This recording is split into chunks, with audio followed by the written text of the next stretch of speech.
Welcome to the E-Commerce Expert Podcast, where we get up close and personal with the superheroes of e-commerce, getting them to reveal their most profitable tactics and strategies to help you level up your e-commerce game.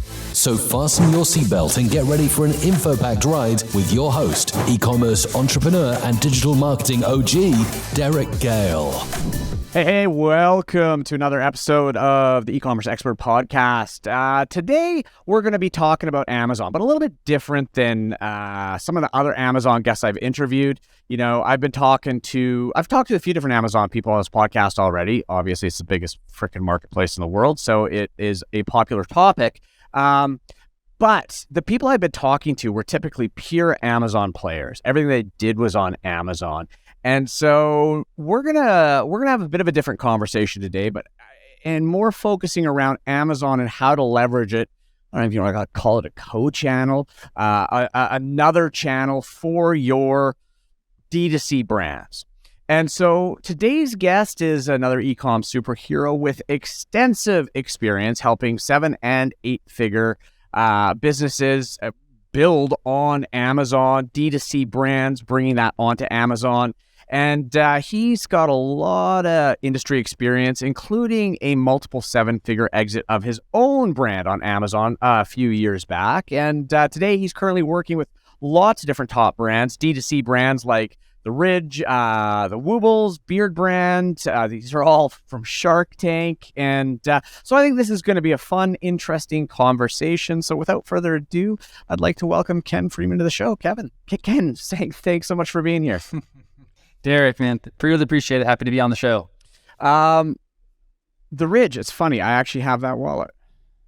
All right. I've got one of those wallets. I was at a conference and they were there, and yeah, it's a really, really cool product.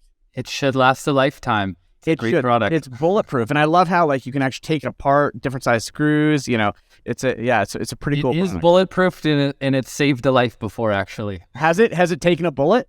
It's taken a bullet. It saved a life before, which is pretty cool. Wow.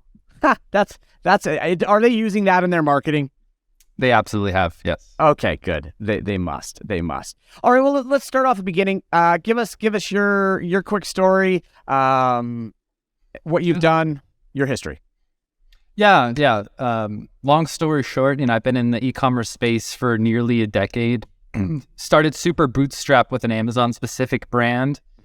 In a very low budget. I was a college dropout and stuff, just waiting tables, and me and my childhood best friend who got a little bachelor pad together wanted to start an Amazon business, and we started super bootstrapped with less than a $10,000 investment, and within 3 years we'd scaled that up to multiple 7 figures, had a best-selling product, and launched many others on on Amazon. And just over 4 years ago, we ended up exiting that brand in an amazing way to Thrasio, which is a super famous, now infamous Amazon aggregator. And we were actually one of the original brands that they purchased. So that was a very interesting time to see them in their infancy. Very funny then too. They wanted to hire me, but I told them they paid me too much money and I wasn't going to work for anyone ever again. So they ended up hiring all of my best friends, which is really cool because I had a lot of insiders essentially seeing how that business grew just in insane ways. So got so much insight, and since then I exiting that brand, I started multiple other Amazon specific brands. But then about a year and a half ago, I ended up taking on a VP role at The Ridge, running their Amazon account, and really started learning and meeting other very large D2C players, seeing their genius and their strengths, and also realizing how many people in the D2C space don't know what it takes. They try to apply the same tactics or strategies, and it's just Amazon's a different ball game. Yes. So that was been a very interesting insight, and I realized that there was a real need for the skill set that I have of being very Amazon focused in what I have. I simply love strategy, and I love the game of Amazon and how to rank and all those different things. So I realized just us teaming up with great brands and products with Amazon specific strategy was a formula for success. Hey, so I got a question for you regarding Amazon aggregators. You timed it well 4 years ago. There was money being pumped into that. There was a lot of Amazon aggregators. Is that still, are they still doing that? It's kind of fallen off, has it not? it has fallen off in a major way. I mean, the multiples, and I believe that started really happening about a year and a half or two ago. It started falling off dramatically. Basically, all these aggregators started competing for each other, and the multiples went insanely high. Simultaneously, there was so much capital going in that they couldn't spend the money as fast as they could get it, right? So all these companies grew way too fast and basically self-imploded. And I think there's been a lot of kind of backlash, and all of these, private equity groups and just these big money groups are really sensitive about and tentative, kind of cautious about how they advertise. I'm sorry, how they spend and invest in these types of models now. Yeah, look, I mean, when I watched that unfold, my thought was always, it's one channel. You're buying something that's wholly dependent on one channel, and you're giving it a huge multiple. Doesn't it make more sense to go after brands that are omni-channel? Amazon just happens to be one of them, but omni-channel, because that's going to give you a lot more security. That was my take on it. What are your thoughts? Super interesting. The whole thing is like, back in the day, I really got started before the wave of all these guru courses came out, right? And Amazon, the promise of it is like, set it and forget it kind of a thing, this lifestyle thing, right? So I think all these investors just thought of it as like buying a house or something like that. Like, hey, this business is producing this much and blah, blah, blah. It's very simple, this and that. They ended up there's just so many. After I exited, I looked in some brands to see if that wasn't, if I would consider buying it. And I was like, oh, this is terrible. Like, I would never want to. It's just hard to get a real good brand that you can feel will have like some legs on it, some longevity, for anything decent. Simultaneously, though, I would just say it's just tough buying other e-commerce brands. No one's going to run it like you run it. And I would say, me being an Amazon guy, learning about, the D2C business, I'm like, wow, that's really hard. There are many steps into building a brand, and huge. So. And I think that's one of the beauties of Amazon, maybe as a way to kickstart brands, because you plug into an existing, there's this massive shopping network, you can get traction there. But I think as soon as you can, you should start trying to diversify off Amazon. And if you're going to truly build a brand, right? Or vice versa, which kind of brings me to the topic that I want to get into with you here. And that is using Amazon, I can't pronounce words today, Amazon in conjunction with, your off Amazon marketing efforts. And so you're working with the Ridge. You've worked with these other D2C brands. I'm a D2C brand builder, right? So I've been working on a new fitness brand called Primegenics. I mean, we've got tons of different supplements and brands, but there's one specific brand, and we started off Amazon. And I'll be honest, I was never a huge fan of Amazon as that offline builder, because I was like, man, you go on Amazon, it just, it's. You don't want to send customers there. All D2C owners hate Amazon. Yes. Just to it. Yes. I mean, but I'm starting to warm to Amazon as I'm finding ways to leverage it to build trust, to catch the people that won't buy off-site, to et cetera, et cetera. So you walk into the Ridge, they say, help us with Amazon. Like, how are you working in conjunction with their off Amazon efforts? Well, yeah, it's very interesting, right? Like, I'm specifically on Amazon. So there's just a huge synergy, right? If you are running and spending an incredible amount on paid social, as the Ridge is, where I have a VP role at Amazon for that, and the other brands that we run that are D2C focused is just under the agency. If you're spending that much on paid social, there are just going to be a large percentage of people, or a significant amount, that are going to say, hey, that looks cool. Let me go buy it on Amazon. Even if you could just click on your link and buy it on your website, right? Mm-hmm. That's going to happen. And I always tell D2C owners, like, hey, if you were not on Amazon, which many big D2C brands are just simply not on Amazon because it'll hurt their brand. Mm-hmm. Hey, there's going to be a knockoff very similar to you that knows your branded search volume on Amazon and will be capitalizing on that. So, I think you got to be on there, and you got to be raking, and you have to have your strategies in place to be able to capture everything. And it just makes a higher level of marketing efficiency. If you're going to be doing that spend, go to the place where people go to, be everywhere where people want to buy your product. Well, and that's it.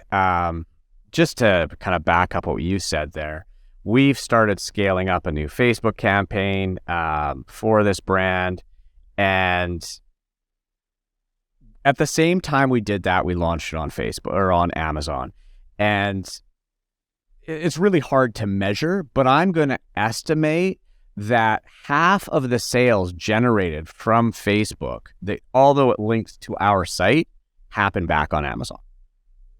That's it's hard to quantify exact. That's a very large percentage. Yeah, it is. But as far as we can tell, like, it was a very clean start, right? Like, we're running to here. We're not running on Amazon. There's zero traction on Amazon. Like, we're getting no sales. It's a brand new brand on Amazon. We start running Facebook, and all of a sudden, we see this immediate jump in our Amazon sales that is almost equal to what we're getting through our directly attributable sales coming from Facebook to our website.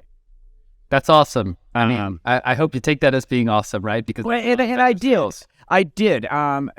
But it really explained to me, I'm like, look, so many people, they immediately go, oh, can I go buy this on Amazon? Yeah.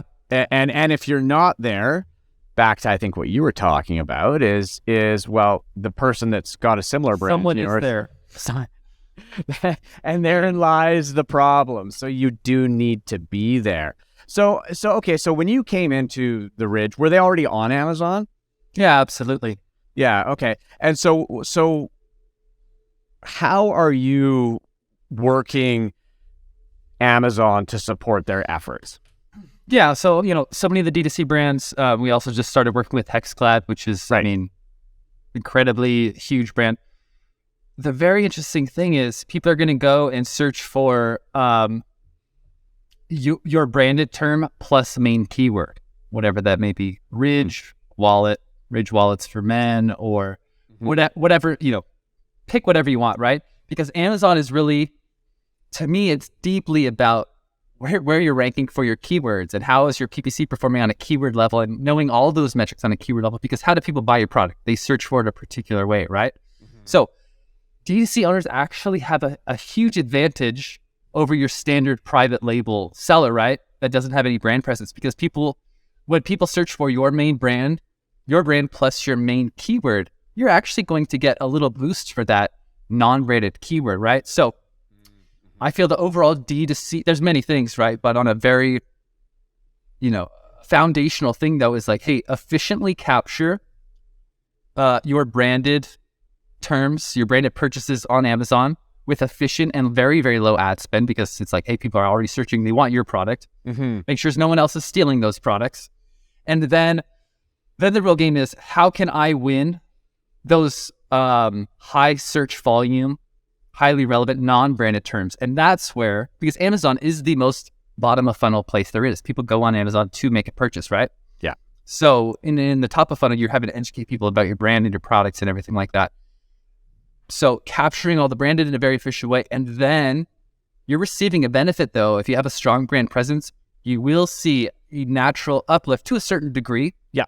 For your non-branded. And then that's a whole other thing, because if you're not on Amazon, I mean, those sales, the customer doesn't necessarily know what they want, right? Yeah. When they're searching for a non-branded search term, whatever supplement you might be selling or this or that. So, the synergy of those. Yeah, absolutely. And again, it's funny as you're saying this, I'm experiencing it, because that's exactly what's happened to us. So, one of our products is, for example, Cortisync, which is a cortisol supplement. And, people go there and they'll search Cortisync, cortisol supplement. We can see the brand searches, it's getting that. But at the same time, because of that, obviously we've done proper listings and optimization, but we're already starting to rank, up into the first page of cortisol reducers within the first month. Now you get up to the top spots on those, looking at the search volume. This is what's exciting for Amazon. And where I'm really excited is you look at the sales volume of the products that are winning those, it's freaking enormous. Yeah. Enormous. And so that being said, so here's a question for you. So you're dealing with the Ridge, okay, or all these different products, and these D2C products, they're brands, they're premium in many cases, right? They're not low ticket. They're not the garbage crap that's out there being hawked on Amazon all the time. So how do you convert comparatively when somebody on those general keywords? How do you leverage offsite? You've got all this branding, you've got the story, you got the Facebook. Some dude that just types in wallet, sees the Ridge wallet and goes, well, this is twice the price. How are you approaching that? Yeah, that's a great question, right? The average Amazon customer, which, I mean, everyone is pretty much an Amazon customer, right? Yes. But for the most part, compared to someone that's going to go to your D2C, they're much more cost sensitive. Yeah. That's for sure. So obviously, whatever category, if it's a wallet, this or that, the average, order price for a wallet is like sub $20 or something on Amazon, right? So that's tough if we're, say, at a $95 price point. It's very tough. A few advantages, though.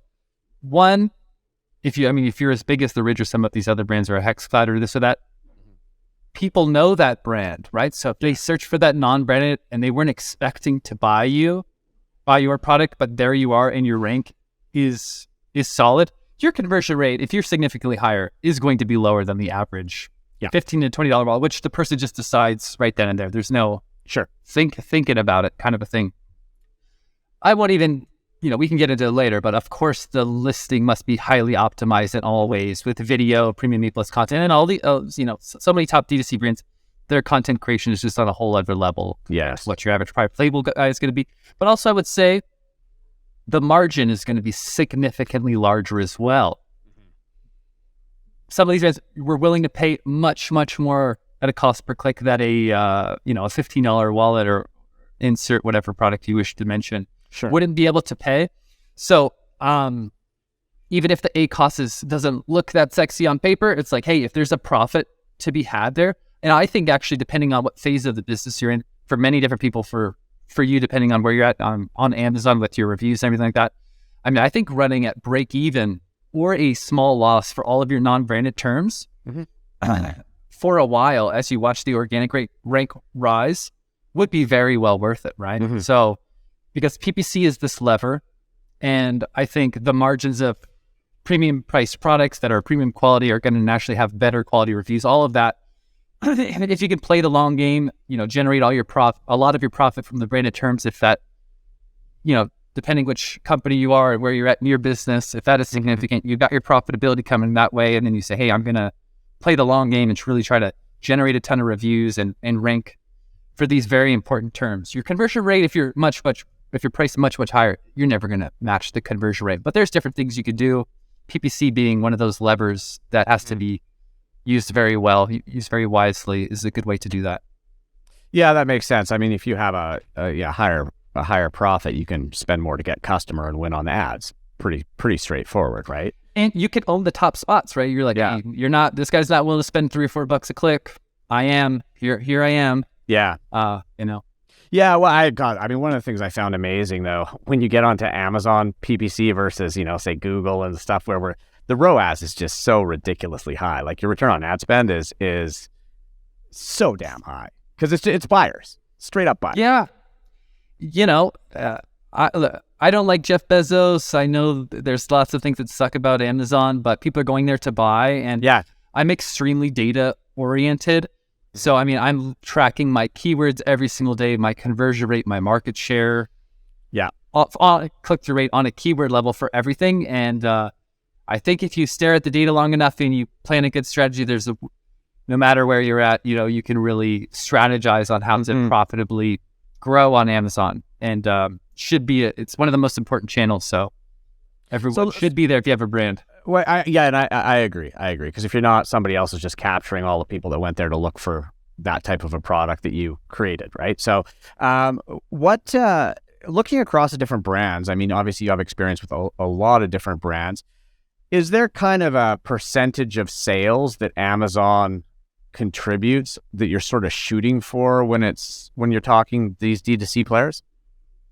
Do you mean in terms of like the sales mix between sales mix Amazon versus D2C? Yeah.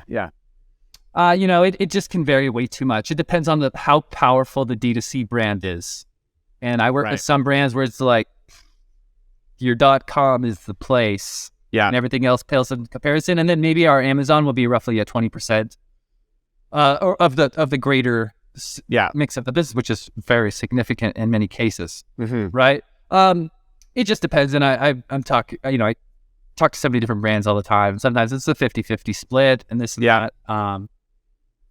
It requires experts on both sides of the game, though, in order to determine how that works out, for sure. Yeah, I find that interesting. I'd be interested if you have any insight into what the guys that are pulling more off Amazon, what are they doing differently on their sites? Do you think is the people that are the guys that have a higher percentage on Amazon? Yeah. It's like, do you win the non-branded? That is a big. That's it. That's just a big thing because it's like, it's just the spectrum is so huge, right? But the search volume of vitamin C versus it's ridiculous. Your Brand, whatever it may be, is so significant that all you need to do, if you can win those spots, the game is totally changed and the ratio is totally changed. But so I don't think too much about the sales mix. It's like I'm running the show at Amazon for this brand, and I'm responsible for driving this forward. So I want to know how much they're spending on paid social, how much they're spending on Google, and all those different things, and seeing if there's some sort of ratio of what that, how many branded searches that might result in, which is always different as well, depending on the type of product. But that's what it comes down to. So I like to find, you're saying you see the top players in these different categories you're in.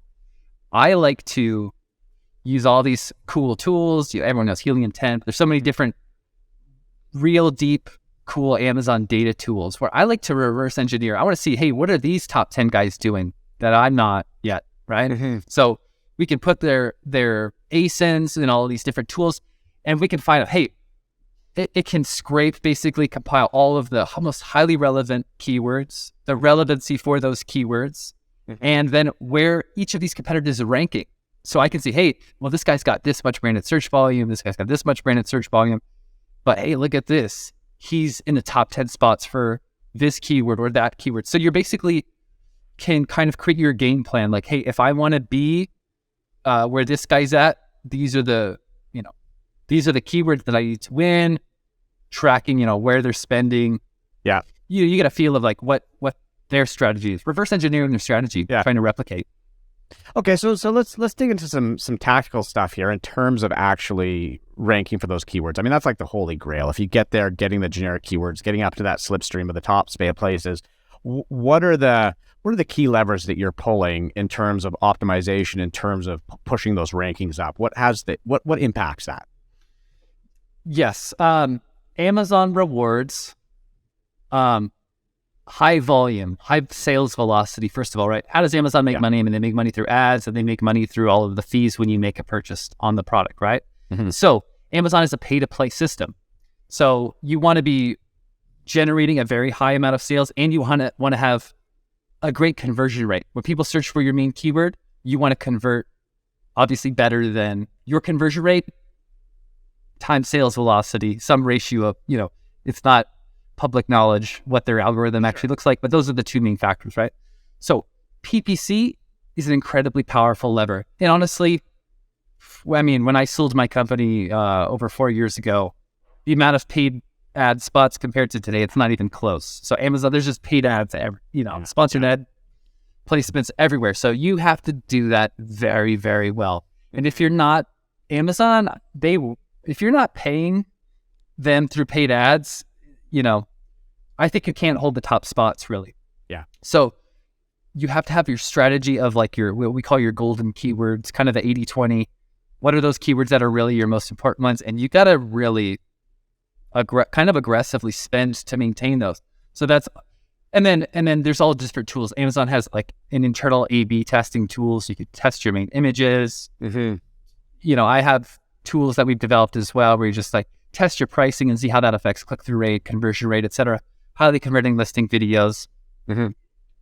All that stuff is actually pretty formulaic now. I mean, you want to have great content. Yeah. And then, you can do different things. D2C owners also have different advantages that Amazon people don't have, like perhaps you have a big email list. Perhaps you have, so how can we leverage that? Perhaps, and there's different levels, the Amazon TOS is a very strict thing, and it is what it is. If you ask your mom to go buy your product on Amazon to leave a review, you've broken the rules. Yeah. So everyone finds the line that's appropriate to not cross, right? But you have some diehard fans and stuff. It's like, hey guys, Amazon's this new channel for us, and we're really trying to, grow this business. We would, just really appreciate if you guys could, test out these products and stuff. Leveraging your email list, your community and stuff like that, extremely useful. And then if you're driving, Amazon rewards you when you drive traffic from out of Amazon to Amazon. Amazon knows where that traffic is coming from, first of all, and they give you an extra boost. So there's also ways to drive traffic to your listing from external sources, targeting particular keywords, right? So you could actually, a person could just click a link essentially, and they might wind up on your Amazon page. But to Amazon, it looks like they've searched for your main non-branded search term, perhaps. Maybe. Yeah. And if they happen to buy that at a high conversion rate, but not exceeding certain limits, that has to be done very wisely. Okay? Not exceeding certain, you don't want to show 100% conversion rate for your main keyword. That's a red flag right away. There's all sorts of games like that, but PPC is the most important thing to get right. And I would say if someone doesn't have kind of a mastery level of that or a real hold of that in your business on Amazon, I would say that's one of the most important things to get right away. And whoever's running your PPC, they probably know your product the best because they're looking at all the time, what are the converting search terms, the conversion rate, the CPC, and how we're doing that. If you can't succeed with if PPC is never going to be profitable for you, which takes a while to get enough reviews and all these different things, but if PPC is never going to be profitable for you, you're going to have a really hard time on Amazon. Yeah, so when you see these super low ticket products that are obviously just barely squeezing out margin, how do they? You really can't. Yeah, man. It's so funny. When I got into the Amazon game, the question was always it was so easy. So it was so easy back then. 8 or 10 years ago, if you put a yoga mat on Amazon, you're going to be rich. Yeah. And then the question was always wow, why don't these Chinese manufacturers sell on Amazon? Yeah. It was they just don't, they don't know how to do it and blah, blah, blah. Well, they figured that out. Yeah. Now they figured it out. Sure. Figured it out very well. It's a different game they're playing. And there's a lot of black hat strategies and stuff and super aggressive things going on. Amazon's a crazy place. And there's so many manufacturers that are now selling the products on Amazon, or, it's the Amazon community in China is huge. And I believe actually 75% of all new Amazon sellers are located in China. Something to that effect, which is very interesting. Yeah. So it's very tough. So sourcing. And I don't want to play that game though. I don't want to play the race to the bottom game. No. And also, so say if you have a supplement company, you're not even going to produce in China, right? So that's a different. Yeah. That's a wholly different game. I really see the benefit. It is not my greatest strength. I like to partner with people that are great at creating brands, but that is this intangible thing that will make people buy you over the other person and spend more than other people. So that's a totally different game than this race to the bottom, absolute cheapest price. So I don't want to partner with people that want to play the game because it's too tough and it's a cutthroat kind of a thing, and it seems much more holistic. People that are trying to build something and create a brand that has a deeper meaning behind it. I mean, kind of what I'm hearing, and again, what I'm seeing as well is the old, drop shipping, the old, source cheap crap. That's almost dead unless you are the manufacturer in China and you can do it at a lower cost than anybody else. And really, us D2C guys, that's kind of the future, because it's by the sounds of things, to really get started now, unless you are willing to plug a ton of money and have the margin to do that straight into PPC, you almost have to be able to leverage that offsite brand recognition and drive that traffic there to push the rankings up. Oh yeah, it costs so much more money to launch a product on Amazon today. yeah, also when I started, I mean, people were talking about launching products for, a couple $1,000 and stuff like that. I mean, I wouldn't even stay out of it really unless you have like talking to new people. Yeah. Unless you have $50,000 to really like burn through to give it a proper chance. It costs so much money. So, so building a brand is really where it's at. And that's, like I said, the people that we want to partner with that have real brands. And then as well, their focus is on Amazon, is on their D2C side. Yeah. And it's like their whole focus is, I want to grow my brand, the D2C side, and this vision of growth. And then my value proposition is basically like, give me the keys to your Amazon store, and I promise I'll take great care of it, right? Because so many D2C owners that I work with, actually, they don't want to think about Amazon. They just want to like really find an expert to handle that. So it's because it's totally different than. I mean, even when I got in there, all the freaking terminology, all their, their tacos and their like all this stuff. I'm like, what the hell's a taco? We do tacos. I had to learn ROAS and MER stuff. Yeah. Yeah, exactly. Right. Like it's just a whole different skill set in there. And I get it as a D2C guy originally, like it's a tough shift in how that platform works and how it plays out. Now, in terms of reviews, any tips there? I mean, I've been using Vine initially. Vine seems to be working well, right? Like that's a good offer. You have a good product. Yeah. Yes, people will give honest reviews. If you have a very good product, go for it. That's a great way to start. Yeah. And if you don't have a really good product, you're not going to be in business very long anyway. Let's Yeah. Fix it at the source. Yeah, fix it at the source. So I mean, beyond Vine, I mean, it's good they're giving us opportunity, but what do you do to generate reviews for these D2C guys as they're getting started? Yeah, super quick. And really the thing is like review stuff is the thing you have to be most careful with. Yes. Okay. And sure. Amazon had a very, very bad reputation that everyone just has only fake reviews. And they've been cracking down, and I mean, huge legal battles and all this different things. So be just super smart about it. It's honestly not worth it. And if you have a very powerful brand, I think that can speak more than just pure quantity of reviews, but reviews are important, right? So a couple things. I mean, if you have a diehard community, if you have an email list, that can certainly be leveraged. Yeah. And one could potentially leverage that by giving a very big discount in the back end or giving it to them for free or something like that. But it's all about the language you do it in. Don't sound shady either. It's just say, like if you have a loyal brand, you don't want to turn them off from your brand and stuff. So that has to be handled very well, but that should be done. Just sharing some cool hacks and stuff for your community, though. You could do other things, like you can actually maybe create multiple variations of your product, enroll multiple of them in Vine, and then perhaps merge them together later. So instead of just getting 30 reviews, maybe you can start off with 150. I don't know, but I'm not saying I've ever done that before, but it could be. But it could work. Yeah. That's good. I like that.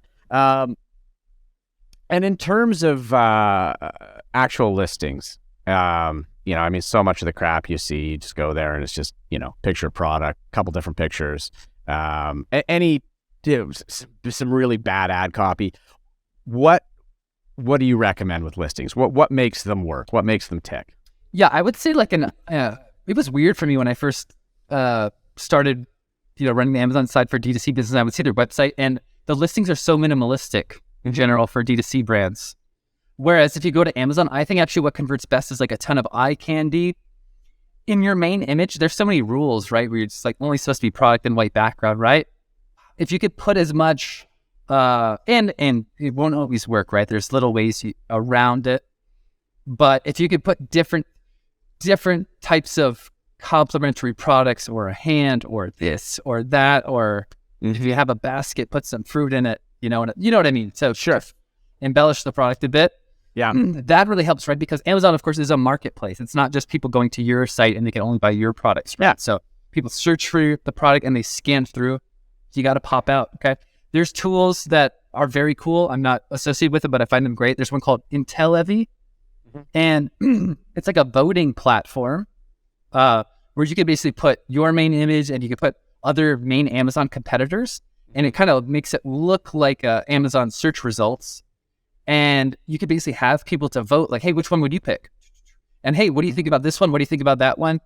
Wow. Very cool. I went to a conference before, and the Intel Levy guy was there giving a speech about that, and very high level guy, and the insight from this is really amazing. It's amazing having 200 people or whatever the number is give feedback on your product and tell you why, what they like, what they don't like, what they love about the other people's products. So it's a paid voting system, but very, very useful.